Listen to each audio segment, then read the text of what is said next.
네, 여기는 이제 그 셀릭스 밭 옆에 이제 참깨를 저기 4골을 좀 제가 심어놨습니다. 4골 2줄씩 해서 총 이제 8줄인데요.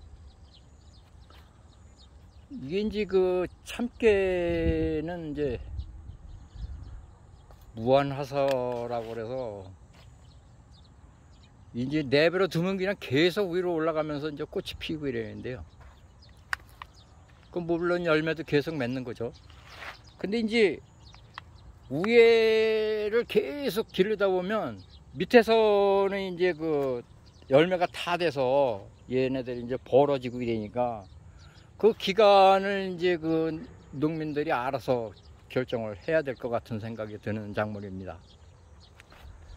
여기에 이제 제가 이렇게 보면 뭐 제 키 정도의 크기가 이제 됐습니다.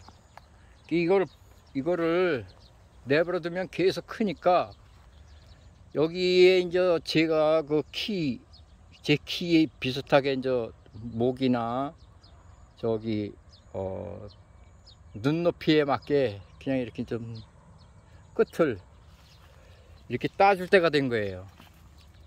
이제 이렇게 여기를 저 하여튼 선으로 좀 어쨌든 따주면 얘가 이제 나중에는 이런 식으로다가 위에 끝에 올라오는 데까지만 이렇게 돼서 열매가 고깃게지 이제 자라고, 나머지는 이제 저 격가지들한테 이제 영향이 가겠죠. 이게 이제 한 일주일 정도 작업을 하고 나면 격가지들도 이제 열매 맺음이 거의 끝나갑니다. 이렇게 해서 이제 인위적으로 위에 꼭대기까지 통통하게 이렇게 여물들고 이렇게 유도를 하는 거죠.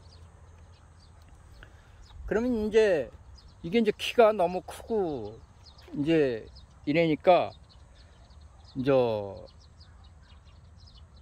인위적으로 이렇게 잘라서 선으로 잘라서 작업을 해 주시면 이제 끝까지 통통하게 여물 것입니다.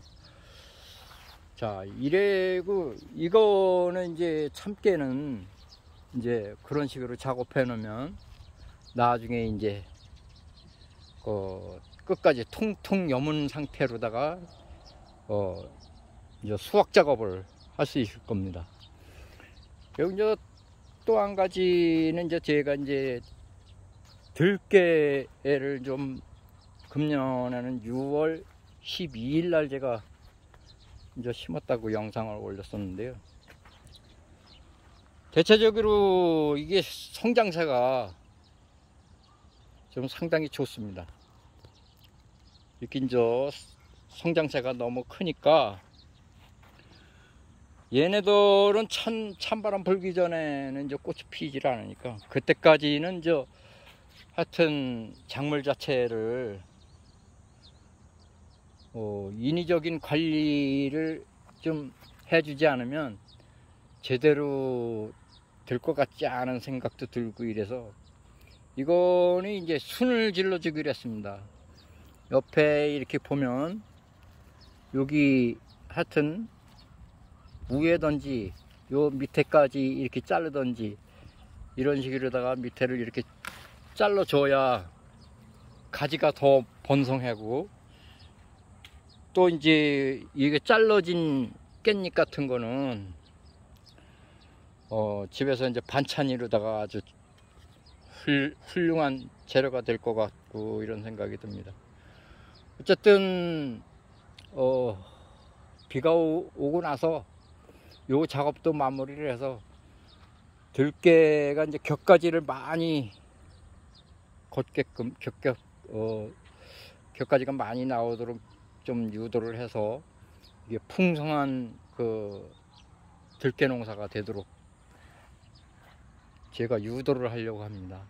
사실 이렇게 한뚝에 지금 이제 이거 이제 50cm 간격으로다가 심어놨기 때문에 한 줄로만 심었기 때문에 그냥 50cm 간격도 괜찮을 것 같은 생각이 드는데, 넓게 심는 분들은 뭐 80cm도 심는 분들이 계시더라고요. 어쨌든 저는 그냥 50cm로 해서 여기가 좀 다른 곳보다는 좀 바람이 좀 있는 곳이라서 그냥 50cm 간격도 괜찮을 것 같은 생각이 들어서 그렇게 했습니다. 어쨌든 들깨든 참깨든 요즘에는 무슨 작물이든지 전지를 해주지 않으면 안 되는 것 같아요. 하여튼 작물을 제대로 먹을 수 있는 방법 중에서 하나가 전지를 해줘야 올바른 농업 방식이 된 것처럼 그렇게 되어 있습니다. 다음에 또 저 콩밭에 한번 가봐야 될 텐데요. 콩밭에서는 제가 어떻게 농사를 지으려고 계획을 하고 지금 있는지 그것도 좀 다음 영상에 찍어서 올려드리겠습니다. 예, 감사합니다.